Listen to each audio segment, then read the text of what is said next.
الحمد لله وكفى والصلاة والسلام على من لا نبي بعده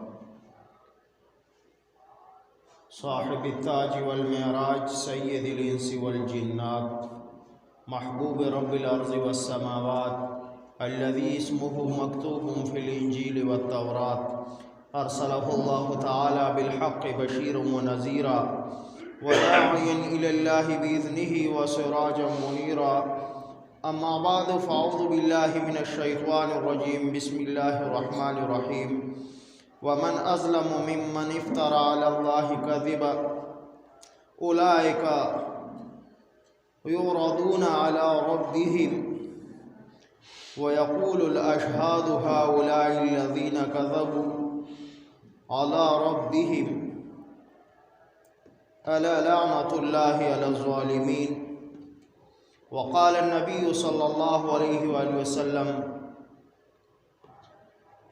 كفى بالمرء أن يحدث بكل ما سمع وقال النبي صلى الله عليه وآله وسلم ألا وإن في الجسد مضغة إذا صلحت صلح الجسد كله وإذا فسدت فسد الجسد كله ألا وهي القلب أو كما قال عليه الصلاة والسلام إن الله وملائكته يصلون على النبي يا أيها الذين آمنوا صلوا عليه وسلموا تسليما اللهم صل على محمد وعلى آل محمد كما صليت على إبراهيم وعلى آل إبراهيم إنك حميد مجيد اللهم بارك على محمد وعلى آل محمد كما باركت على إبراهيم وعلى آل إبراهيم إنك حميد مجيد أما بعد دنیا تجھے اس موڑ پہ لے آئے گی ایک دن ہنسنا تو بڑی چیز ہے رو بھی نہ سکو گے دشمن نہ ملے گا تمہیں شیطان سے بدتر رہبر نہ ملے گا تمہیں قرآن سے بہتر میرے بزرگوں قرآن عظیم الشان کی ایک آیات کریمہ میں نے آپ کے سامنے تلاوت کی اور حدیث مبارکہ کے ایک دو ٹکڑے آپ کے سامنے میں نے تلاوت کیے میرے دوستو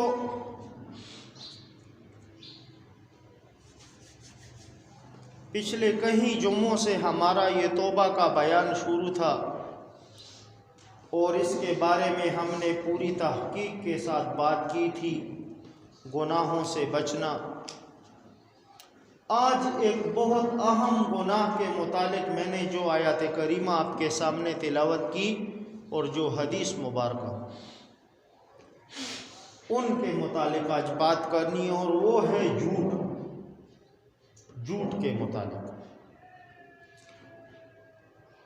میرے بزرگوں گناہ کبیرہ گناہوں کا سلسلہ وار یہ بیان تو ہمارا شروع رہا ہے آج جھوٹ کے حوالے سے اللہ اور اس کے رسول کے فرمودات آپ کے سامنے میں بیان کرنا چاہتا ہوں جو آیات کریمہ آپ کے سامنے تلاوت ہوئی اس کے مفہومات اور اس کی تفسیر تھوڑی سی اور سب سے پہلے تو آپ سے یہ بات کروں گا کہ جھوٹ کی 3 صورتیں ہیں جھوٹ بولنے کی 3 صورتیں ہیں جھوٹ کبیرہ گناہوں میں سے ایک بڑا گناہ ہے جھوٹ کبیرہ گناہوں میں سے ایک بڑا گناہ ہے اور جھوٹ کی 3 صورتیں ہو سکتی ہیں نمبر 1 جھوٹ کی سب سے پہلی صورت اللہ پر جھوٹ بولنا اللہ پاک کی طرف ایسی بات کی نسبت کی جائے جو اللہ پاک نے ارشاد نہیں فرمائی اور بندہ اپنی طرف سے اور اللہ کے لیے کسی کو شریک ٹھہرایا جائے حالانکہ اللہ کا کوئی شریک نہیں ہے تو یہ بھی جھوٹ ہوا کہ اپنی طرف سے انسان کوئی بات کرے اور پھر اس کو یہ کہہ دے کہ نعوذ باللہ یہ اللہ پاک کا ارشاد ہے. تو یہ اس نے گناہ کبیرہ کیا اور بڑا گناہ کیا. اس نے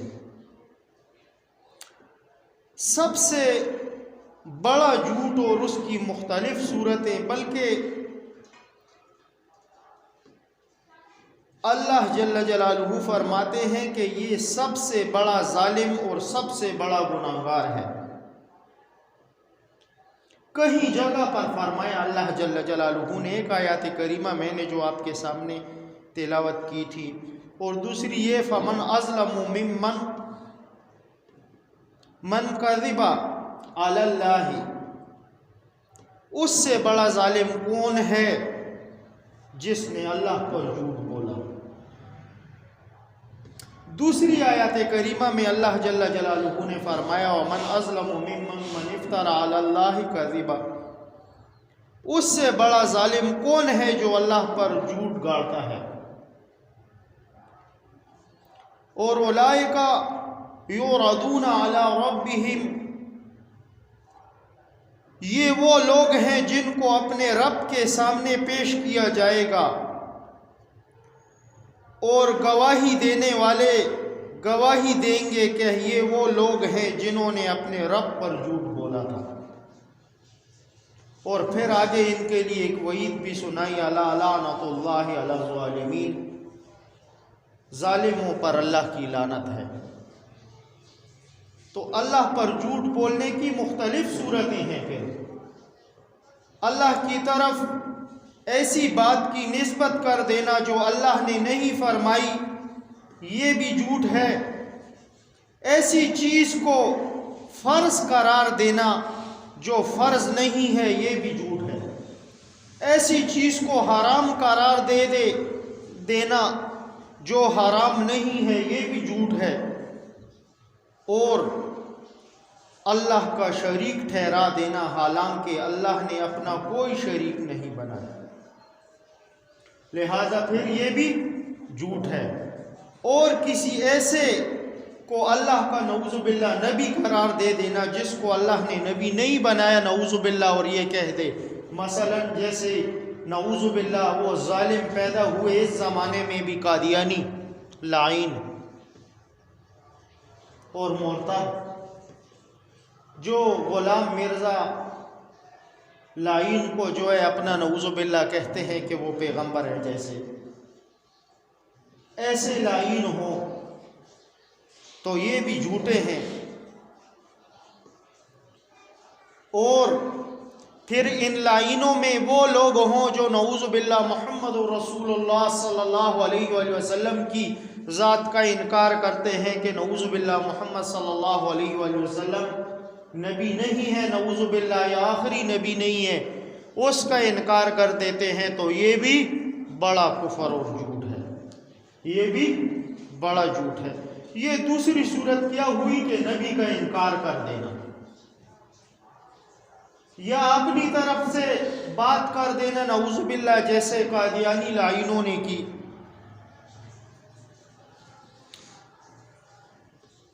دوسری صورت رسول اللہ صلی اللہ علیہ وآلہ وسلم پر جھوٹ بولنا، یعنی حضور نبی کریم صلی اللہ علیہ وآلہ وسلم کی طرف ایسی بات کی نسبت کر دینا جو حضور صلی اللہ علیہ وآلہ وسلم نے فرمائی ہی نہ ہو.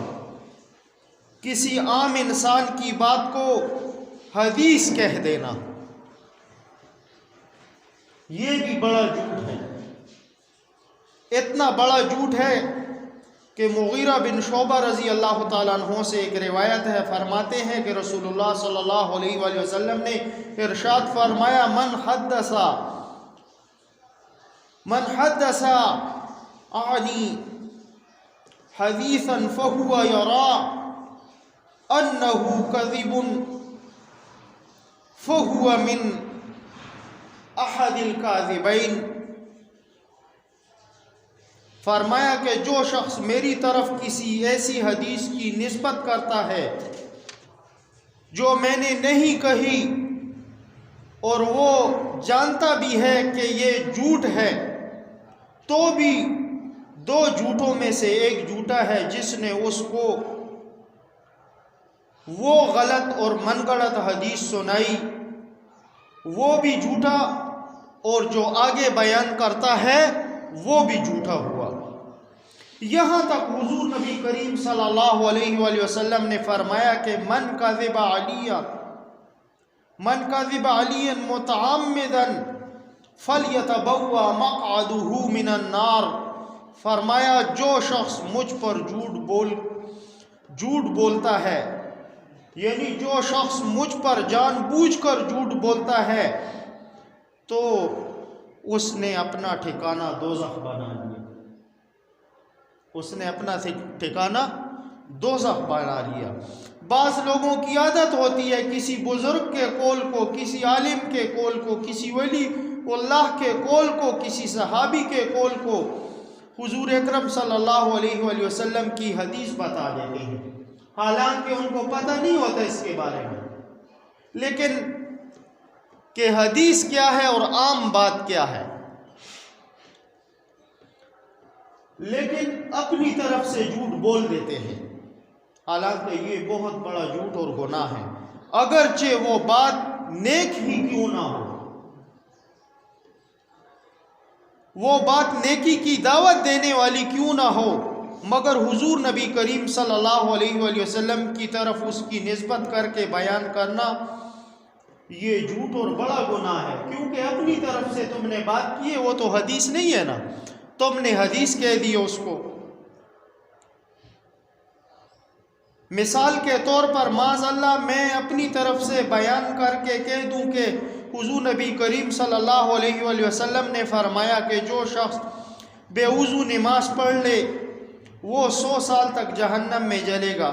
اب بے وضو نماز پڑھنا گناہ تو ہے، جان بوجھ کر کوئی شخص بے وضو نماز پڑھے تو گناہگار تو ہو گیا، لیکن یہ جو بات ہو گئی کہ 100 سال تک آگ میں جلے گا، بھی یہ حضور نبی کریم صلی اللہ علیہ وآلہ وسلم نے نہیں فرمایا اور میں اپنی طرف سے کہہ دوں تو یہ کیا ہے؟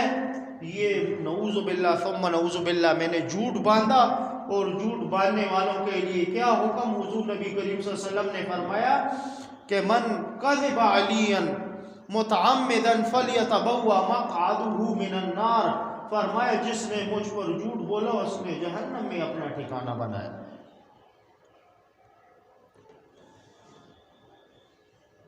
حالانکہ لوگ اس قول کو سن کر کام جائیں گے کہ بے وضو نماز پڑھنے کی اتنی بڑی سزا ہے، لیکن سزا تو اللہ جانے کی کتنی ہوگی، لیکن میں نے اپنی طرف سے جو جھوٹ بول دیا ہے تو سب سے زیادہ سزا مجھے ملے گی کہ میں نے جھوٹ بولا ہے۔ تو یہ جھوٹ کی وبا یہ بڑی خطرناک ہے۔ آج کل موبائل کی وبا عام ہے، اللہ مسلمانوں کو ہدایت دے، موبائل کی گھنٹیاں بجتی رہتی ہیں، ہر مسجد کے اندر لکھ کر بھی لگا ہوتا ہے، لیکن مسلمان پڑھتا بھی ہے لیکن توجہ نہیں کرتا۔ اعلان ہو رہا ہے، ہر مسجد میں اعلان ہوتا ہے، پہلے تو یہ اعلان ہوتا تھا کہ بھائی صفیں سیدھی کر لیں، اب تو ساتھ یہ بھی ہوتا ہے کہ اپنا موبائل فون بند کر لیں۔ اب مسجد کے اندر موبائل کی گھنٹیاں بجنا بڑا سخت گناہ ہے۔ یقین کریں کہ ہمیں بعض ایک وقت ڈر لگتا ہے کہیں اللہ کا عذاب نہ نازل ہو جائے اس گناہ پر کہ مسجد کے اندر میوزک بج رہا ہے، غلیظ قسم کے گانے لوگوں نے لگائے ہوتے ہیں، مسجد کے اندر نماز کے دوران ان کی گھنٹیاں بجنا شروع ہو جاتی ہیں۔ لیکن اگر یہ مسجد کے اندر بجنا گناہ، ٹھیک ہے گناہ تو ہے، اب اس گناہ سے بچنے کے لیے اگر خدا نخواستہ میں اپنی طرف سے کوئی بات کر دوں، معاذ اللہ کے رسول صلی اللہ علیہ وسلم نے فرمایا کہ مسجد کے اندر جس کی موبائل کی گھنٹی بجے اس پر آسمان سے نعوذ باللہ بجلی نازل ہوگی، اپنی طرف سے نعوذ باللہ کہہ دوں میں تو یہ میں نے کیا کیا، موبائل کی گھنٹی تو بجنی بند ہو گئی لیکن میں نے تو جھوٹ کہا نا، میں نے تو جھوٹ کہا۔ لیکن عرض میری یہ تھی، حالانکہ یہ بات صحیح ہے، مسجد کے اندر گھنٹی بجنا جائز نہیں ہے، موبائل کی گناہ کبیرہ ہے، گناہ تو ہے نا، میوزک بج رہا ہے، لیکن اپنی طرف سے کوئی بات کر کے اور اس کو حضور نبی کریم صلی اللہ علیہ وسلم کی طرف نسبت کر دینا، یہ جھوٹ اور بڑا گناہ ہے، یہ جھوٹ اور بڑا گناہ ہے، اور اس سے بچنا چاہیے، یہ بہت بڑا ظلم ہے۔ ہمارے معاشرے میں بے شمار من گھڑت اور بے حقیقت روایات چلتی رہتی ہیں، اور لوگ بڑے دھڑلے سے کہہ دیتے ہیں کہ حضور اکرم صلی اللہ علیہ وسلم نے یہ فرمایا، یہ حدیث میں آیا ہے۔ مثلا ہم بچپن میں بعض لوگوں سے یہ سنتے تھے کہ حضور اکرم صلی اللہ علیہ وسلم نے فرمایا کہ 14ویں صدی میں قیامت آئے گی۔ اب ہم سب انتظار کر رہے 14ویں صدی میں قیامت آئے گی، حالانکہ نعوذ باللہ وہ 15ویں صدی شروع ہو گئی۔ یہ باتیں جو ہے، جیسی بعض باتیں ایسی ہیں، قیامت کی نشانی آقا علیہ الصلوۃ والسلام نے بتائی ہیں، لیکن اب اپنی طرف سے یہ کہہ دینا کہ 14ویں صدی میں قیامت آئے گی اور 15ویں صدی میں قیامت آئے گی اور 16ویں صدی میں، یہ من گھڑت باتیں ہیں۔ اپنی طرف سے ایک بات کو دین میں گاڑ کر اس کی نسبت حضور نبی کریم صلی اللہ علیہ وسلم کی طرف کر دینا، یہ گناہ کبیرہ ہے اور بڑا ظلم بھی ہے، چاہے وہ بات ٹھیک کیوں نہ ہو، اس سے لوگوں کی اصلاح کیوں نہ ہوتی ہو، لیکن اس بات کو تم کسی قول کے طریقے سے تو پیش کر سکتے ہو کہ بھائی یہ کام ایسا کرو، ایسا کرو، یہ کام برا ہے، یہ کام اچھا ہے، یہ تو کہہ سکتے ہو، یہ تو شریعت کا اختیار ہے، اچھے کو اچھا کہنا اور برے کو برا کہنا، لیکن اپنی طرف سے کسی کی طرف منسوب کر دینا، یا اللہ کی طرف منسوب کر دینا، یا اللہ کے رسول کی طرف منسوب کر دینا، یہ اپنی طرف سے یہ من گھڑت ہے اور یہ قطعاً جائز نہیں ہے۔ اسی وجہ سے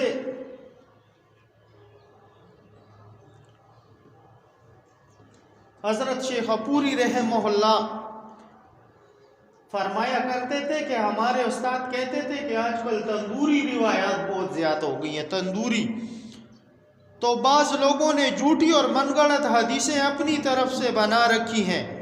ہمارے یہ شیخ رحمہ اللہ فرماتے ہیں کہ ہمارے استاد ایسی من گھڑت اور خود ساختہ روایتوں کو تندوری روایات کہتے تھے۔ تندور جانتے ہیں جہاں روٹیاں پکتی ہیں، روٹیاں،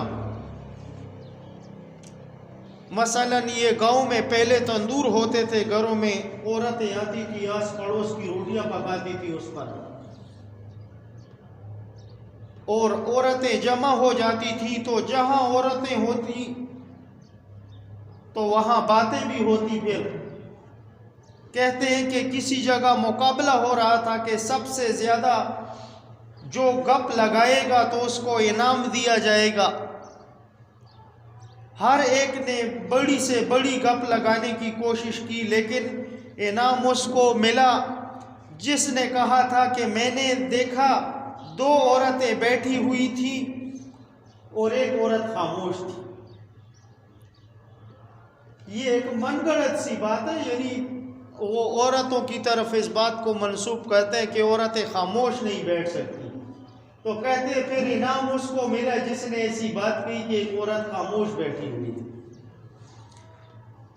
یعنی ایک نعوذ باللہ لطیفہ سا، بارکیف یہ لوگوں نے ایک لطیفہ سا بنایا ہوا ہے، ورنہ یہ نہیں ہے کہ ہماری عورتیں باتیں کرتی رہتی ہیں اور مرد خاموش رہتے ہیں۔ بعض مرد بھی ہر وقت بولتے رہتے ہیں، بے روک ٹوک بولتے رہتے ہیں، فضول بولتے رہتے ہیں، جہاں بیٹھے ہوں بولتے ہیں، غیبتیں کرتے رہتے ہیں، جھوٹ بولتے ہیں، بہتان لگاتے ہیں، چغلیاں لگانے والی باتیں بولتے ہیں اور اول فول منہ سے نکالتے ہیں۔ تو یہ نہیں ہے کہ صرف عورتیں ہی باتیں کرتی ہیں، مردوں میں بھی ایسے ہیں۔ عورتوں کا تو ہم نے صرف نام بدنام کیا ہو، ہماری اپنی زبانیں بھی ایسی ہیں جن کی زبانیں چلتی رہتی ہیں، تو ان کو کہا جاتا ہے تندوری زبانیں، ان کو کہتے ہیں یہ تندوری روایات۔ بارکیف اگر ایک شخص اپنی طرف سے ایک بات کہے اور اس کو کہہ دے نعوذ باللہ کہ یہ حدیث ہے، اگرچہ وہ قول، وہ بات، وہ ارشاد نیکی کی دعوت دینے والی ہو اور برائی سے روکنے والی ہو، بڑی پرکشش ہو، اس کے الفاظ بھی فصیح اور بلیغ ہوں، لیکن پھر بھی اس کی نسبت اللہ یا اس کے رسول کی طرف کرنا یہ گناہ ہے اپنی طرف سے، جھوٹ بول دینا اپنی طرف سے۔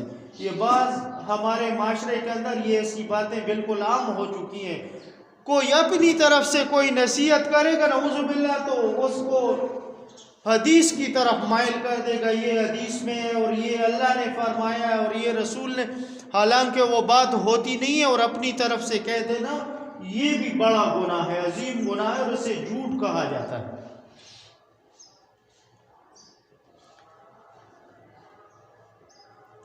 محتاط اور بہتر وہ طریقہ ہے جو دین والے، اللہ والے لوگ، دعوت دینے والے کسی کو دین کی دعوت دیتے ہیں، بات کرتے ہیں تو وہ اس طریقے سے کہتے ہیں کہ بزرگوں سے سنا ہے۔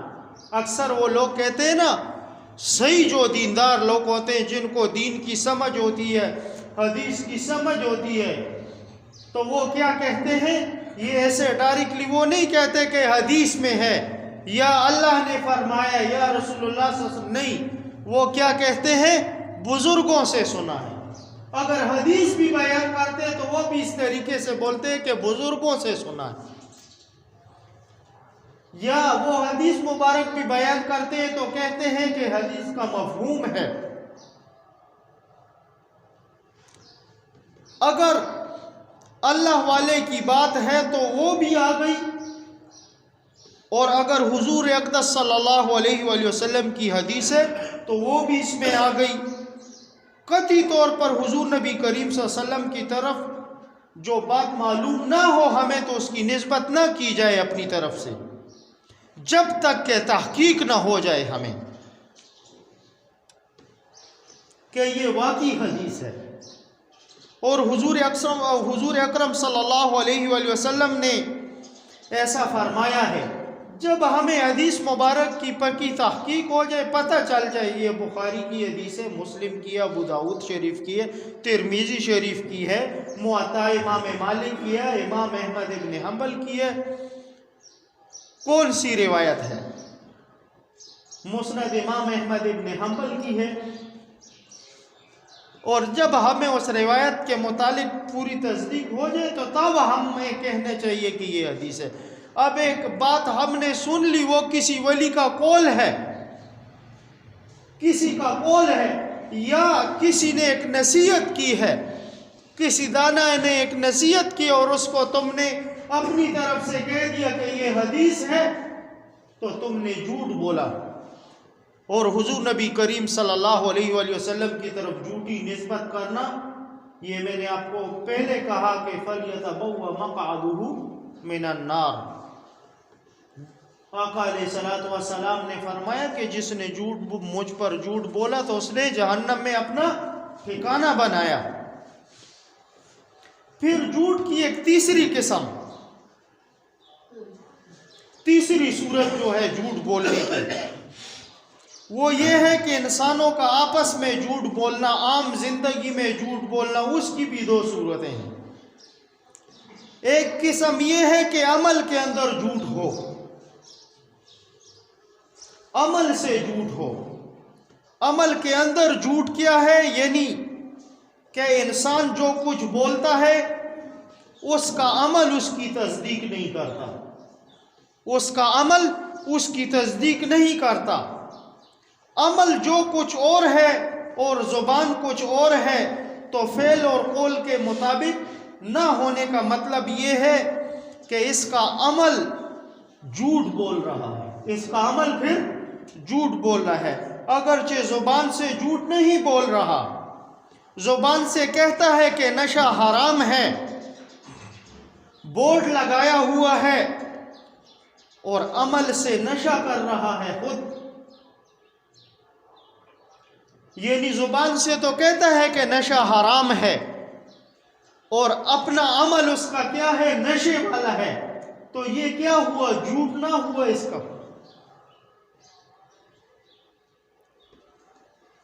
اور دوسری صورت یہ ہے کہ قول سے جھوٹ بولنا عام گفتگو میں، یعنی بات کرنا اور تو جھوٹ ہی بولنا، اور جھوٹ بولنے والوں پر بھی سخت وعید ہے۔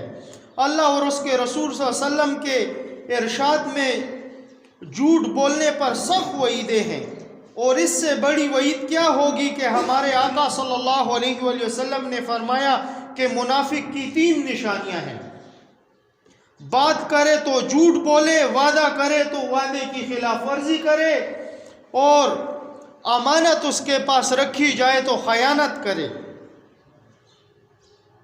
یہ منافق کی نشانیاں ہیں، مسلمان کی نہیں۔ مسلمان جھوٹا نہیں ہو سکتا، مسلمان جھوٹ سے بچنے والا ہے۔ جو اللہ کی اور اس کے رسول صلی اللہ علیہ وسلم کی مبارک زبان سے تباہی کی وعیدیں یعنی ان کے لیے سنائی گئی ہیں، تو وہ قول اور وہ فعل سے بد نصیب آدمی اس کی طرف جائے گا، نعوذ باللہ۔ یہاں تک فرمایا، صحیح مسلم کی ایک روایت میں ہے، حضرت ابو ذر رضی اللہ تعالیٰ عنہ سے روایت ہے کہ 3 آدمی ایسے ہیں کہ اللہ جل جلالہ قیامت کے دن ان سے کلام بھی نہیں کرے گا، اور قیامت کے دن ان کی طرف شفقت کی نظر بھی نہیں کرے گا۔ اللہ ان سے کلام بھی نہیں کرے گا۔ کلام نہ کرنے کا مطلب یہ ہے کہ عفو اور درگزر نہیں کرے گا، یعنی کلام محبت نہیں کرے گا، اور اس کی طرف دیکھے گا نہیں۔ کون سی نظر؟ یعنی شفقت کی نظر سے نہیں دیکھے گا۔ ویسے تو اللہ جل جلالہ ہر وقت ہمیں دیکھ رہا ہے، لیکن کسی کو رحمت کی نظر سے دیکھ رہا ہے اور کسی کو غضب کی نظر سے۔ تو شفقت کی نظر سے اللہ جل جلالہ نے 3 لوگوں کو قیامت کے دن نہیں دیکھیں گے، اور ان کے لیے دردناک عذاب ہوگا۔ یہ بات آپ صلی اللہ علیہ وآلہ وسلم نے 3 مرتبہ ارشاد فرمائی۔ 3 مرتبہ آقا علیہ الصلوۃ والسلام نے فرمایا: ثلاثۃ ولا يكلمهم الله ولا ينظر إليهم يوم القيامة ولا يزكيهم ولهم عذاب عليم۔ پھر فرمایا: ثلاثۃ ولا يكلمهم الله ولا ينظر إليهم يوم القيامة ولا يزكيهم ولهم عذاب عليم۔ اور پھر فرمایا 3 آدمی ایسے ہیں کہ قیامت کے دن ان کی طرف دیکھے گا نہیں، اور نہ ان کی طرف دیکھے گا، اور نہ ان کو پاک کرے گا، اور ان کو دردناک عذاب دے گا۔ فرمایا ابو ذر غفاری رضی اللہ تعالیٰ عنہ سن رہے تھے جب 3 دفعہ حضور نبی کریم صلی اللہ علیہ وآلہ وسلم کی مبارک زبان سے یہ وعیدیں سنی، تو فرمایا: خابوا وَأَخْسِرُوا من ہم یا رسول اللہ۔ وہ لوگ تباہ ہو گئے، وہ تو خسارے میں پڑ گئے، انہوں نے تو اپنے آپ کو ہلاکت میں ڈال دیا، مگر اے اللہ کے رسول بتائیں وہ کون ہیں جو قیامت کے دن اللہ کی شفقت کی نظر سے محروم رہ جائیں گے، اللہ کے عفو اور درگزر اور اس کی مغفرت سے محروم رہ جائیں گے، تزکیہ اور پاکی سے محروم رہ جائیں گے؟ وہ کون لوگ ہیں؟ وہ کون بد نصیب لوگ ہیں؟ فرمایا حضور نبی کریم صلی اللہ علیہ وآلہ وسلم نے فرمایا، سن لیجئے، شلوار ٹخنوں سے نیچے رکھنے والا. کیا فرمایا؟ شلوار ٹخنوں سے نیچے رکھنے والا. فرمایا کہ ایک تو وہ شخص جو تکبر کی وجہ سے اپنی شلوار اور چادر کو ٹخنوں سے نیچے لٹکاتا ہے. اصل چیز کیا ہے اس میں؟ تکبر. اصل چیز پر وعید ہے، وہ تکبر ہے. انجانے میں کبھی شلوار کا ٹخنوں سے نیچے چلے جانا، چادر کا ٹخنوں سے نیچے چلے جانا عذاب کا باعث نہیں، تکبر کی بنا پر ایسا کرنا یہ عذاب کا باعث ہے. میرے بھائیو، اکثر لوگ یہ پھر کہتے ہیں صرف نماز کی حالت میں یہ شلوار ٹخنوں سے اوپر کر لیتے ہیں اور عام حالت میں اسے گناہ نہیں سمجھتے. اکثر آپ دیکھتے ہو نماز کے لیے کھڑے ہوتے ہیں اور پھر یہ ازار بند کی طرف اسے لپیٹتے رہتے ہیں. عام وقت میں اسے گناہ نہیں سمجھتے، حالانکہ یہ نمازیوں کے لیے یہ وعید نہیں ہے، یہ عام بات ہے. اکثر لوگ صرف نماز کے لیے ایسا کرتے ہیں، تو یہ ہمیں پتہ نہیں ہے. اور تکبر کی بنا پر اگر ایسا کرے ایک شخص تو پھر اس کے لیے یہ وعید ہے کہ قیامت کے دن اللہ جل جلالہ کی رحمت سے محروم ہوگا وہ. دوسرا کون سا ہے؟ دوسرا وہ ہے احسان کر کے جتلانے والا. احسان کر کے جتلانے والا. کسی کے ساتھ احسان کیا، کسی کے ساتھ نیکی کی، اب اسے جتلا رہا ہے، یعنی کسی کو پیسے دے دیے اور اسے کہتا ہے کہ میں نے تمہیں پیسے نہیں دیے تھے، یا کسی کو یہ صدقہ دے دیا اور بعد میں اسے کہتا ہے کہ تمہیں میں نے صدقہ نہیں دیا تھا، تمہیں میں نے یہ پیسے نہیں دیے تھے. نہ تو اس کا صدقہ ہوا اور نہ یہ احسان کا ثواب اس کو ملا، دونوں سے محروم ہو گیا وہ. اور پھر بہت بڑی وعید بھی اس کے لیے معاشرے میں آ گئی. یہ احسان جتلانا ہمارے مسلمانوں میں بالکل عام ہو چکا ہے. یہ بیماری ہمارے رگ رگ میں گھس چکی ہے. ہم کسی کے ساتھ قوم قبیلے میں، خاندان میں، معاشرے میں، یہاں تک کہ بھائی بھائی کے ساتھ نیکی کر لیتا ہے، اس کو جتلاتا ہے. پھر جب تک اسے معاشرے میں پورا ذلیل نہ کر دے اسے جتلاتا رہتا ہے اس احسان کو. یہ بہت بڑا گناہ ہے میرے دوستو، یہ بہت بڑا گناہ ہے. اور وہ شخص بھی اس وعید میں آ جائے گا کہ اللہ جل جلالہ کی رحمت سے محروم ہو جائے گا. اور تیسرا شخص جو ہے جھوٹ بول کر اپنا سودا بیچنے والا.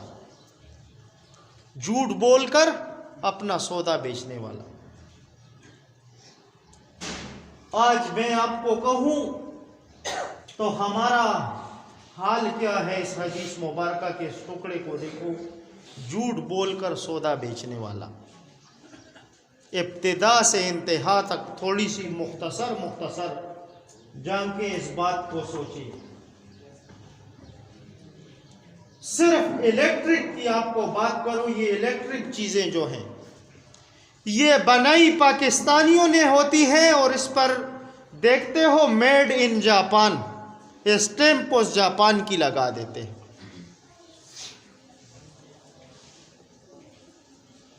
حالانکہ مسلمان تمہیں تو فخر ہونا چاہیے تھا، تم نے یہ کام کر لیا، تمہارے لیے خوشی کی بات ہے کہ تم نے اپنے مسلمان بھائی کو، اپنے ملک کو تم نے فائدہ پہنچایا، ایک چیز تم نے بنا لی، تو یہ تو فخر کی بات ہے. تو تم لاؤ اور یہود اور نصارہ کی اسٹیمپیں اس پر لگاؤ. جاہل، یہ جہالت ہے مسلمانوں کی کہ نہیں ہے؟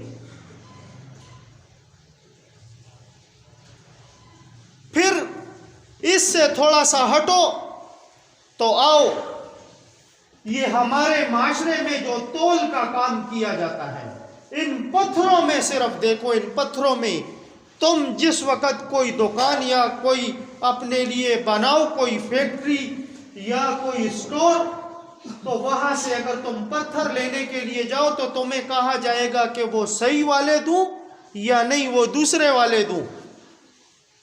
وہ دوسرے والے جو ہیں جو سامنے لکھا ہوگا کہ 100 گرام لیکن وہ ہوگا 80 گرام، لکھا اس کے اوپر 100 گرام والا پتھر ہوگا، تو تمہیں کہے گا کہ یہ 1000 روپے کا اور دوسرا 500 کا ہے۔ یہ 500 والا جو ہے یہ بالکل وزن میں پورا ہے، اور یہ جو 1000 والا ہے یہ 80 گرام ہے، نعوذ باللہ۔ تو ناپ تول میں پھر کمی ہو گئی تمہاری، اور اس پر ہمارا پورا ملک چل رہا ہے۔ صرف یہ چیزیں نہیں ہیں، مسلمان جس رزق کو کھاتا ہے وہ کھانے والے رزق، میں آپ کو اپنے اس علاقے کی بات کروں، آپ لوگ کہیں گے کہ استاد جی کیا بول رہے ہیں، لیکن ممبر پر حق بات کرنا یہ ہمارا فرض ہے۔ ہمارے علاقے کے اندر بھی ملے ہیں، ادھر آس پاس ہے نا۔ ایک مزدور نے مجھے کہا استاد جی میں اس مل میں کام چھوڑنا چاہتا ہوں۔ میں نے کہا کیوں؟ کہتا ہے مجھے پتا ہے کہ یہ جس وقت گندم آتی ہے اس میں میرے سامنے یہ ملاوٹ کرتا ہے، اور کوئی چیزیں ڈالتا ہے، کوئی ایسا لگتا ہے کوئی کیمیکل ہے یا جو چیز بھی ہے، لیکن وہ ڈالتا ہے، اور مجھے مزہ نہیں آتا یہاں کام کرنے کا، کیونکہ یہ رزق تو ہم سب لوگ کھاتے ہیں یا نہیں کھاتے۔ دور مت جاؤ، یہ قریب کی باتیں میں آپ کو کر رہا ہوں، ہمارے اس پشاور کی باتیں ہیں۔ یہ رزق مسلمان نہیں کھائے گا، اور اس کے چلانے والے کون لوگ ہیں؟ یہ ٹیکسٹائل ملے، یہ فلور ملے، یہ شوگر ملے، یہ کس کی ہیں؟ یہ کون سے لوگ ہیں؟ انہی لوگوں کو ہم اپنے حکمران بناتے ہیں۔ وہی لوگ جو سودے ہم پر 2 نمبر بیچتے ہیں، انہی لوگوں کے کاروبار لاکھوں خربوں روپے کے کاروبار اور جھوٹ اور دھوکے سے بھرے ہوئے۔ ایک چیز خریدی 300 روپے کی، ہمارے اس ملک کے اندر جو نظام ہے، اب دور مت جاؤ، اب جو ہمارے اس معاشرے میں ایک کاروبار عام ہو چکا ہے پراپرٹی کا، یہ راستے بیچنے والے، یہ راستے، یہ کن کا کام تھا؟ تھوڑی تاریخ دیکھو اس کی۔ سب سے پہلے یہ راستوں کے سودا کرنے والے کون لوگ تھے؟ یہ راستہ ہمیں کس نے دکھایا تھا کہ راستے کا بھی سودا ہوتا ہے؟ اور پھر اس پر جھوٹ کی قسمیں کتنی کھائی جاتی ہیں۔ ایک چیز آپ نے لی 3 لاکھ روپے کی، پھر اس میں قسمیں کھائے گا، میں فلاں قسم، نعوذ باللہ فلاں قسم، اور اتنے کی لی اور اتنے کی لی، اتنے کی۔ یا وہ کپڑے کا سوداگر ہے، یا وہ جوتے کا سوداگر ہے، یا کوئی بھی ہے،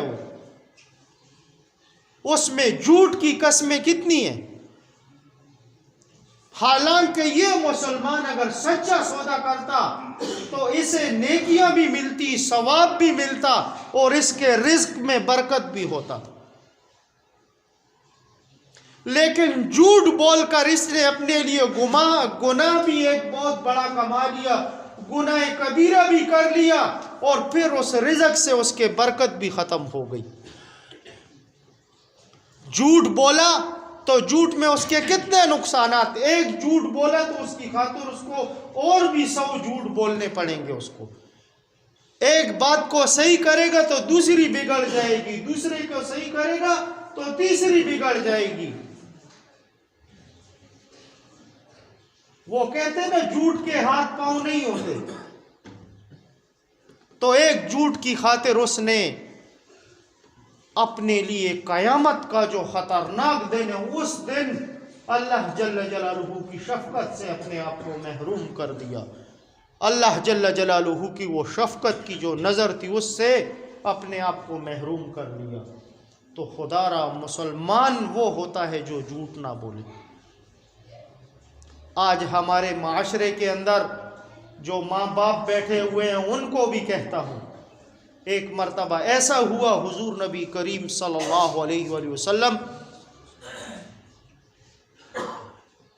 کے سامنے ایک عورت اپنے بچے کو بلا رہی تھی، تو بچہ اس کے پاس نہ آتا شاید، تو اس ماں نے آواز لگائی، کہا بیٹا تمہیں کھجوریں دوں گی، کھجوریں. تو بچہ اس کے پاس آ گیا. حضور نبی کریم صلی اللہ علیہ وآلہ وسلم نے اس عورت سے فرمایا کہ اگر تم اس بچے کو کھجوریں نہ دیتی تو تم جھوٹی ہوتی، تم جھوٹی ہوتی. پھر یا کوئی لوگ آپس میں مذاق کرتے ہیں ہمارے معاشرے کے، تو مذاق میں بھی جھوٹ بات کرنا یہ بھی جائز نہیں ہے.